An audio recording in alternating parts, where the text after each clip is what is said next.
Stop playing around, show up and show out.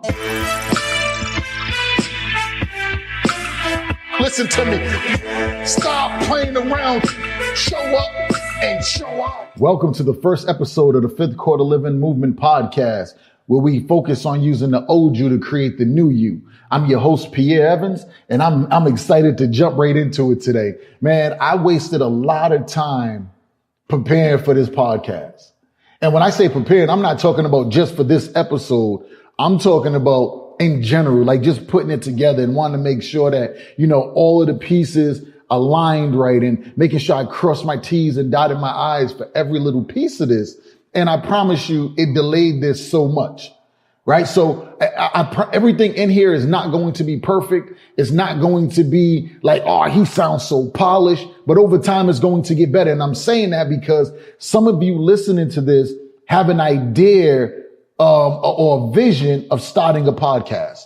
You have an idea or a vision of getting something in your life going, but because you don't have the confidence yet, because you're not 100% sure that if you do it, people are going to like it or it's going to sound right. I'm here to tell you that stop looking at the imperfection.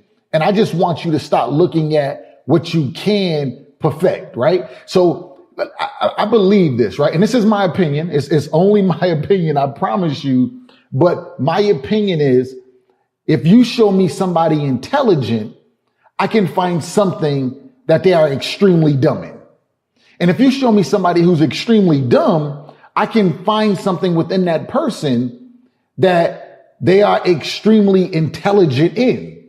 So just because you see somebody and you're like, man, they're a genius, they're not a genius in everything. And just because you see somebody and you're like, man, they're dumb as a box of rocks, they're not dumb in everything. So I'm saying this because I want you to really listen to this and get the gems, because I'm going to give you some information. I'm going to share some information with you today, right? As we talk about the dream, I'm going to share some things with you to help get you going. But I also want you to find gems in the imperfections, right? I want you to find gems and say, man, he really didn't do that. Like, he could have did that better. But at the end of the day, he got started. And because you're sitting there saying, he could have did that better or that could have been better, that means when you do something, you're pointing them things out about other people. All I want you to do is I want you to find the gaps in what I'm doing, and I want you to go execute better than me. You see what I'm saying? Like, I want you to identify the gaps, and then you fill the gaps. Take what I'm doing right, and then you fill the gaps, and you go out and you make it better, and you do what you do. See, because I understand something, that the more I do it, the gaps are no longer going to exist in them areas, but every level that I go to that's new, I'm going to leave more gaps. So I'm going to go back and I'm going to listen to everything and I'm going to start to fill these gaps in too. Now, somebody might say, Pierre, why are you saying all of this? Why do you want us to hear your imperfections? Why do you want us to, be able to identify something that you could have done better? Because I want you to become better. I sit there and I watch stuff all the time. I watch video after video after video. I read book after book after book. And I'm like, okay, they said that this way, but here's a little gap. And this is where I can come in and I can fill that gap. And now it makes me an expert in this area, right? So I just want you to get it, man. I'm going to share everything that I know. And I promise you, I don't know it all. But there's some things that I'm going to share with you, as we go through this whole process of episode after episode. And you're going to pick it up, man. And it's going to make you even better. I'm going to read your comments. It's going to make me even better. I want you to be able to identify your imperfections, identify others' imperfections, not in a sense of now I can talk about you and say, oh, I'm better than you. But just now, okay, I became a master at identifying the gaps. Because if you become a master at identifying the gaps, you can go anywhere and get a paycheck. If you identify gaps that I have and you call me up and you can really point out the fact, like, Pierre, listen, when you did this, this, and this, I can show you how to do this, this, and this. And you identify the gaps, like, listen, I pay for that. You know what I'm saying? I pay for someone to help me fill the gap. Why? Because I want to get better. And what I'm saying to you is you want to get better at what you're doing because you're tired of your life being check to check. You're tired of you having to raise your hand to go to the bathroom. You're tired of you having a dream and you let your dream go because it gets difficult. You're tired of, just wanting to do something, but you don't have the right team around you, the right people around you. Listen, we are going to work on all of that in this podcast because you heard it, right? We're talking about the old you to create the new you. And I'm saying that because there's things in your past that you overcame, right? There's things in your life that you didn't feel as though you was going to be able to beat. And then you got to the point and you beat it. And because you beat it, that thing is going to come up later on in your life. It might be disguised differently, right? It might have on a different uniform.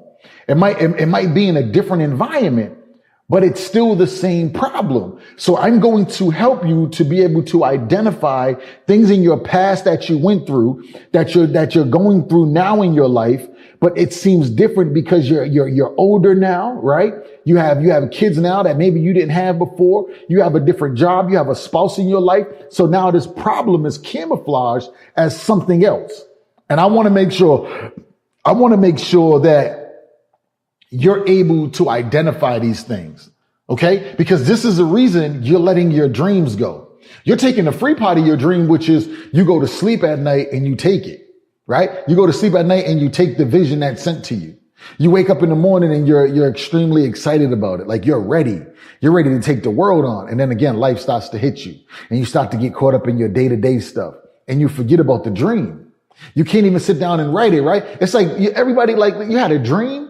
And you woke up on accident, right? Someone woke you up or you just happened to get up and you try to go back and get that dream back, but you can't get it. No matter how much you try to go back and fall asleep and, you think about it, that dream does not come back to you. And the reality of it is the dream in your life, the dream that you have that you want to help use to elevate your life to another level. When you let life get in the way, when you let outside sources affect your dream leaves. It says, okay, you know what? You're not worthy of me right now. Like right now, you're not ready for me. And I'm saying that because you're being disrespectful to me.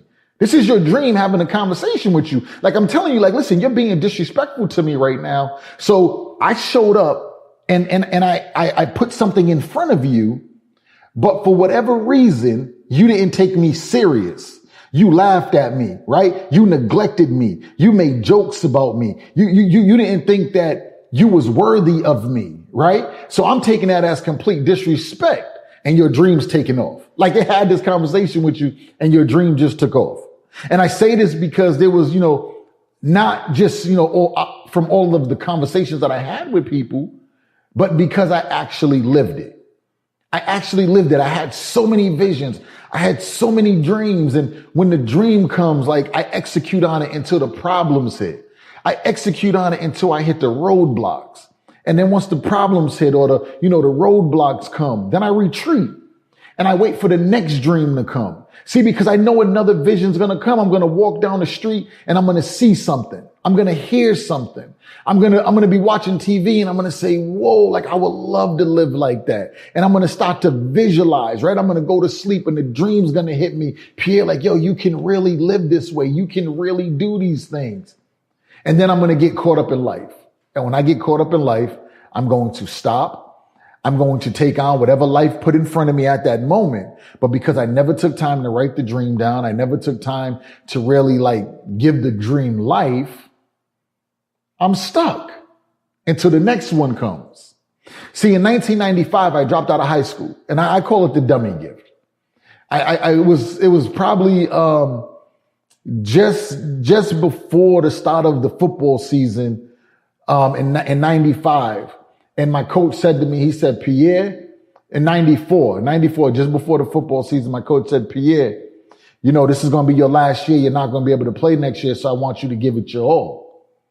And I'm like, what you mean I'm not going to be able to play next year? Like you want me to give it my all? Like, how come I ain't going nowhere? You know what I'm saying? I'm here. Like I'm going to be in this school. He was like, no, it's not the fact of you being in the school. It's the fact that you use your 4 years of eligibility. And I'm like, my eligible what? Like, you know what I'm saying? Like, I didn't even know what eligibility meant, what it meant. And he was like, man, you're supposed to be in high school for 4 years. But because you stayed back in the 9th grade, it's going to be your 5th year. So you're not going to be able to play. Now, mind you, academically, I was struggling. Like I did absolutely no work at all whatsoever. You know what I'm saying? Like I just show up to the classroom, teacher like, Pierre, read that paragraph. I'm getting kicked out. I don't want nobody to know that Pierre got a reading problem. You know, I'm in science class. That's the only class I ain't have to do nothing, but I got to pass a grade because my science teacher was actually my football teacher, my football coach. Right. So I'm going through this whole thing and they're like, Pierre, you can't play. And at that moment, I'm like, if I can't play next year, then why would I even be in school? And I'm like, man, when I'm gonna finish out the football season, but when I turned 18 years old on my birthday, January 6th, I'm dropping out. Like I'm not coming in here every day to just do some work that I don't even know how to do. I done fell so far behind already. Listen, I need credits from like 4 more years before that year just to be able to, you know what I'm saying? Just to be able to pass. So I'm sitting there and I'm like, okay, cool. You know what, man? I'm planning this thing. I'm going to drop out January 6, 1995. And I remember the day as if it was yesterday. I woke up that morning and I'm looking at the outfits that I had laid out. I had went to the mall and I had these outfits sitting there. Like I ain't touched none of these outfits until this day came. And I'm sitting there and I'm trying on outfit after outfit. And I'm standing in front of the mirror and I'm looking and I'm posing and I'm like, oh, this looks nice right here. Right. And then I finally pick one. You know what I'm saying? I thought I was really going to the club the way I was sitting there posing and getting dressed. So I sit there, man, I put my outfit on. When I put my outfit on, I'm like, yep, this is it right here. And I walk down the street to go get in my car. Now, mind you hear me say I walked down the street to go get in my car. We lived in a house, man. I was living with my father at the time. And he told me I couldn't park my car there because I had no license, no registration, and no insurance. Here I am, though. I'm about to go make a grown man decision, and I have no license, no registration, and no insurance. So I walk down the street, I get in my car, and I'm banging that Nas, and it's like life's, and then you die. That's why we puff fly, right? And I'm sitting there, and I'm smoking. You know what I'm saying? I'm smoking on the way to school, and I walk through the door, and the principal's assistant pulls up on me, and she was like, Pierre, like, you're late. I said, okay, I know. She's like, if you come in here late one more time, you will have detention for the rest of the year. And I said, listen, Miss Quinn, you'll never give me detention again a day in my life because today I'm here to just drop out. She turned around like it was nothing. You know what I'm saying? Like she turned around and she got the guidance counselor. She was like, yep, can you come out front? Pierre Evans wants to drop out of school. And she came out, she grabbed me. She had 3 pieces of paper and she said, I need a signature from you here, here, and here. And I signed my name on all 3 spots. And she said, Pierre, I wish you the best. And I'm saying to myself, like, yo, like nobody's going to try to talk me out of this. Like nobody's going to say, Pierre, like, why are you dropping out? See, listen, what I was going through, me being caught up in my little moment of madness, I let the dream go. The dream was to make it to the league. And what I said is, yo, it's hard now. Like you just put a roadblock in front of me. And because you put this roadblock here, like I'm good. I don't even want to deal with it. I'm out of here. But I'm looking at the guidance counselor and I'm looking at Miss Quinn like, yo, you're not even going to try to talk me out of this? Like, listen, at the end of the day, it had nothing to do with them. And a lot of you are making decisions based on the moment of madness that you're in. And you want people to intervene. You want people to come in with solutions. You want people to come in and be your superhero and save you from yourself when you're not even willing to do what it takes to save you from you. And when I'm going through this process, I promise you, man, it was destroying me inside, but I convinced myself that this is what I needed to do. So I walked out of the school and I went back and I jumped in my little green Chevette. I didn't even have no hubcaps on my car. I just had the basic rims on there, the big steel blocks. And I jumped in my car, I put the key in the ignition. And when I put the key in the ignition, I went to go start the car. And I'm like, where am I going? Like, where am I going right now? My whole vision and everything that I thought about was only thought of up until the point of me dropping out. I never said, what am I going to do when I'm done? Right? I never thought about, excuse me, I never thought about what am I going to do once I drop out. I had no vision beyond there.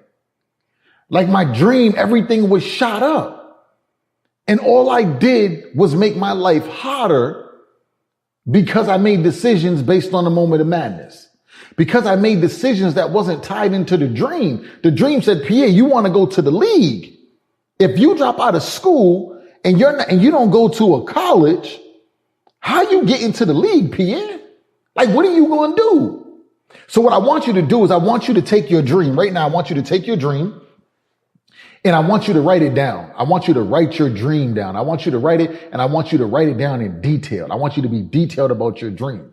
So if I was telling you, excuse me, if I was telling you that I wanted to go to the league, what I should have done, right? If I knew then what I know now, I should have made all decisions based on the dream that I wanted to achieve. So I should have wrote down NFL, right? I want to go to the NFL to provide a better life for my mother.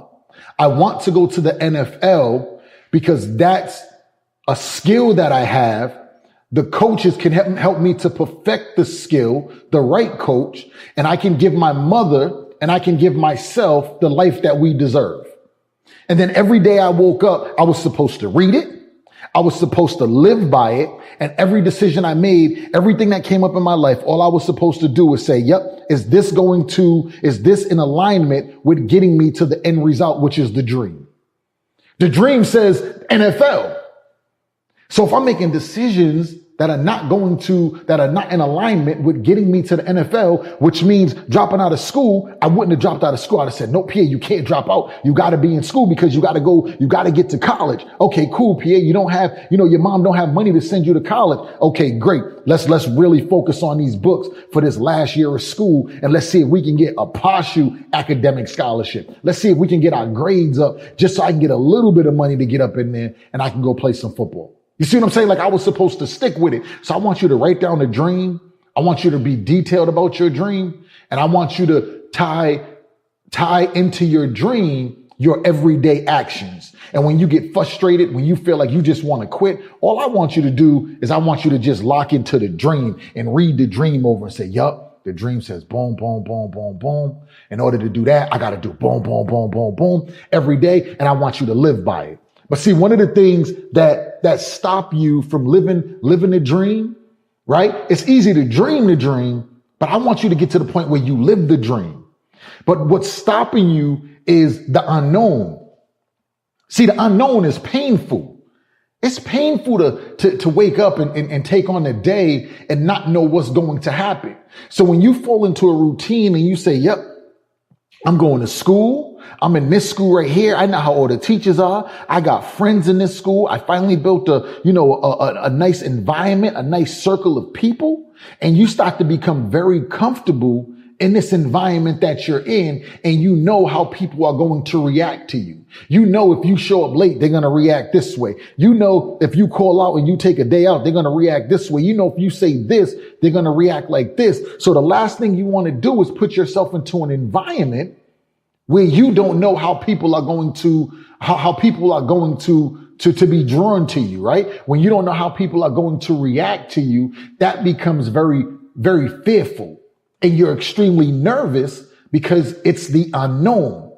So what I want you to do is I want you to say, listen, the unknown isn't necessarily a bad thing unless I go into it with a mindset of it being a bad thing. But get this, I told you to write down, to identify the dream and write it down. And then every decision that you make in your life must be connected to the dream so it can pull you closer to the dream. So that means when you say, yep, if I got to go over here where it's an unknown situation, it's okay because I'm only making decisions based on the dream. So when you go from one environment to a new environment, yes, it's the unknown, but now you're uncomfortable, right? Get this. I want you to really pay attention to this. You go into the environment that's the unknown and it makes you extremely uncomfortable, but you're able to work on a skill set now, which is going to be your people person, right? You got to talk to all new people, but you have qualifying questions to see if I should even be talking to you. Because if my dream and your dream are not in alignment, then we're not a good mix. If you're a person that procrastinates, and I can't afford procrastination because I'm talking about going to the NFL, I know I can't be around you. But if you're someone that don't procrastinate, you take action, you're a person that I can be around, right? Because we get to feed off of each other. If you're a person that studies a craft and I'm studying a craft, I know that I can work with you now because you're studying for a greater cause and I'm studying for a greater cause. Because the environment that you're currently in is an environment that was there before this dream actually hit. So because you're in an environment that was created before the dream came, the people in your environment are not necessarily the people that can help push you to your dream. So now what we do is we take your unknown and we turn it into something different, right? We turn it into something different. We turn it into a moment that's beneficial because we took this unknown moment. We said, yep, I'm going to be uncomfortable, but now I know what my vision is, my mission, it's mapped out. I'm going to create a whole new environment based on where I want to go. So now because you became knowledgeable of how to master your unknown, you became knowledgeable about getting into an environment that was, unpleasant. You now know how to make an environment pleasant. So your uncomfortable situations are something that you gravitate towards because you have the key to getting what you want out of whatever environment because you're basing every decision on the end result, which is, yep, Pierre, you want to get to the league. So whatever you wrote down on your paper, right? And then the next thing is that's stopping you from your dream is you get caught up in worrying about the criticism that's going to come to you from other people. Everybody's going to criticize you for something, right? Someone is always going to criticize you for something. Someone who don't criticize you for one area of your life, that same person will criticize you for another area of your life. And then you have somebody who criticizes your whole daggone life. And then you have somebody who agree with you your whole daggone life. So what I'm telling you is, who cares if you criticizing me? When I was sleeping in the car, when I was walking the streets and I would have on the same drawers for 7 days, like, man, listen, there's times I took my socks off and they staying straight up. Like my socks were staying straight up, right? My drawers be so crusty, like they don't even fit the same way anymore. It's almost like a thong because they got so, you know what I'm saying? Like they got so hard and crusty and inside you got to keep pulling them out like the joint. Like, listen, your drawers is scratching you. You know what I'm saying? And I'm just going to be one. I'm being real with y'all here, man. Because I'm telling you, man, people didn't let me in their car. Like, yo, you stink. You know what I'm saying? Because I had the same clothes on for 7 days, 8 days.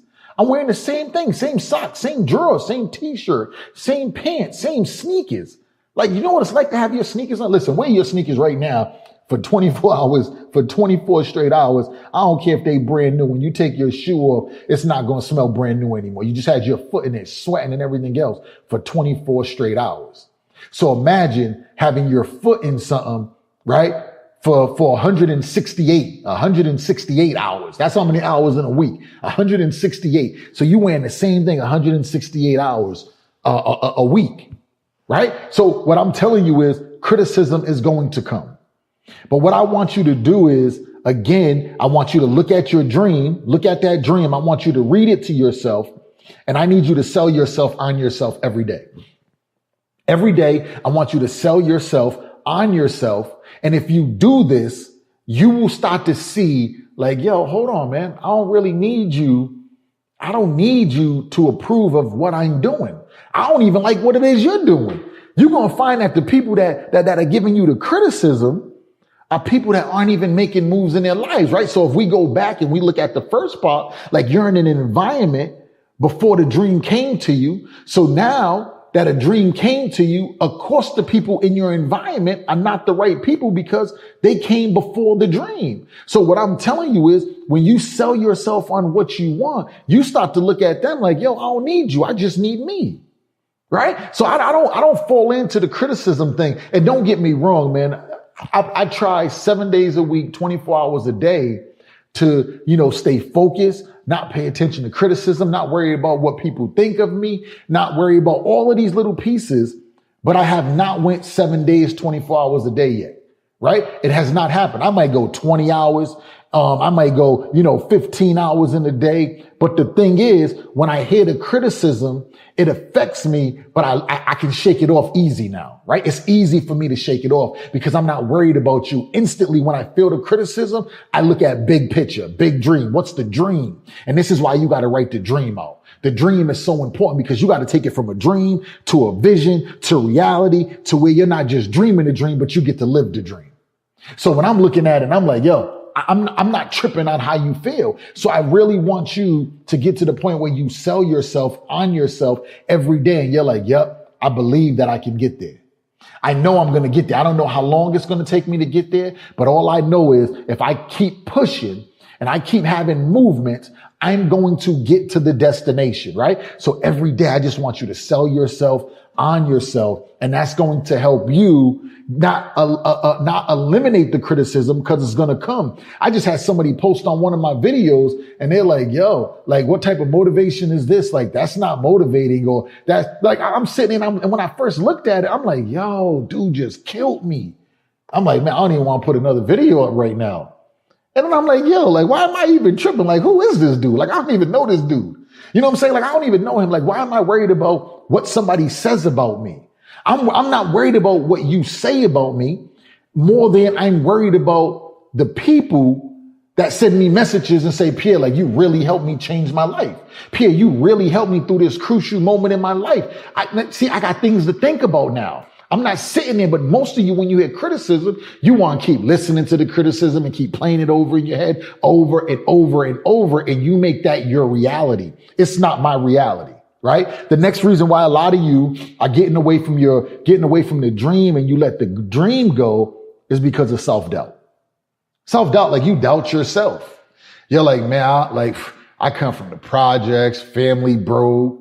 We ain't never really had much. I got like a negative $5 in my account right now. I don't know where I'm going to eat. Like, how can I can't even afford to have a multi-million-dollar vision of a company. I can't even afford to have a vision of a promotion. I'm just trying to get through today. Because you're just trying to get through today, because you're focusing on, I can't even afford to have the dream. First of all, the dream's like, okay, listen, I'm not going to come to you right now, because right now you got some other emotional issues. There's some other stuff you're dealing with, right? So I'm not even going to come to you. I want to help you. Listen, I'm going to help you right here. I'm going to help you to hold on to your dream, to get rid of this self-doubt. Remember, we go back to it. You wrote the dream down, big picture. You know what it is. You read it every day. Everything that you do is tied into this dream. But I want you to get this. I'm going to help you get beyond your self-doubt. The way you get beyond your self-doubt is I want you to take that vision that you have, that dream, that big mission, right? I want you to take it and I want you to break it all the way down to the ridiculous. I want you to break it down. If it's 100 steps, I want you to break it down to the first 25. And if it still seems complicated, I want you to break it down to the first 20. If it's still complicated, to the first 15. If that's still complicated, to the first 10. If that's still complicated, to the first 5. If that's still complicated, to the first 1. You understand? Because what happens now, when you take that first step, you're going to say, yeah, oh, I got that done. That was easy. And then you take the next step. Now listen to me. That first step might be difficult. So you take that first step and you break that first step down into sections. That's the ridiculous, right? So the first section, when you break it all the way down, listen, man, it might be so hard for you that the first section of it might be you just standing up. The second part might be you just walking out the door. The third part might be you just getting in your car. The fourth part might be you just going to that first client's house to knock on the door. It might be you just going to Starbucks and sit down with your laptop. And then the fifth part might be you just sending out an email. I don't know what it is for you, but I want you to break it down to the ridiculous, because when you break it to the ridiculous, you start to get wins on a small level. And because you're getting wins every day, at some point, you put them wins together and it equals something big, and your self-doubt will go away. Because if you set it up to where you got 10 things done today, or 3 things done today that was on the list that's pushing you closer to what it is you're looking to achieve, then what's going to happen is you end your day on a winning streak. You end your day like, oh, I got that done. Like, y'all don't care what they say. I got mad stuff done today. You know what I'm saying? Like, I don't care. Like, yo, listen, you can say whatever you want to me. All I know is I got some stuff done today and I feel real good about it. So I promise you, man, if you follow these strategies, they will work for you. They will work. There's no reason why they won't work, right? No more do we let the dream go. No more do we let it go. There's no reason that this high school dropout at 18 years old that got a GED at 35, right? Struggled through school, attempted suicide 3 times, right? I was voted most likely not to succeed. And now I get to, speak and coach and travel the world and change lives. There's no reason why you can't do it. And I promise you, I am going to do everything that I can, right, to share all of the information that I have. I'm not holding back. If there's a comment, please leave your comment. If there's a question, reach out, ask me the question. No longer should you ever feel alone. A matter of fact, no longer should you ever feel like you need anybody. All I want you to do is I want you to follow these steps, right? I want you to follow these steps so you can hold on to your dream. So let's write that dream down. Remember, first thing is we're going to take the dream. We're going to write it down in detail, what it looks like, what it is, why we want this, who's going to benefit from it, right? And we're going to make sure that every daggone day we look at the unknown and we say, yep, I'm going to embrace being uncomfortable and I'm going to become knowledgeable in this area so I can become comfortable. And then I'm going to reset again so I can get uncomfortable and I can continue to learn. Criticism. We're not worried about your criticism. We're going to sell ourselves on ourselves every day. And that's going to help us to increase our belief. No more do we have self-doubt. We're going to break our goals down, our mission down to the ridiculous.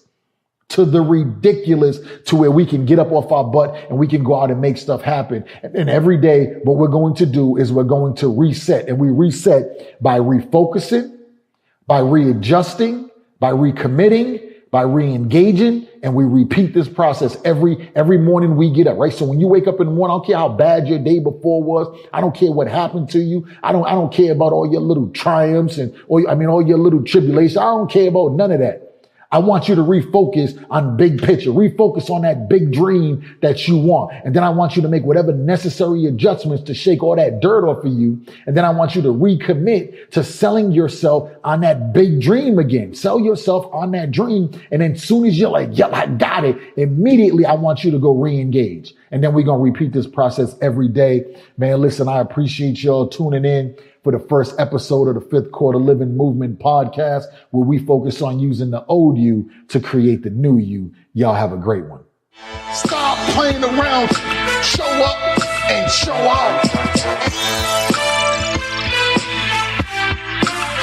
Listen to me. Stop playing around. Show up and show out.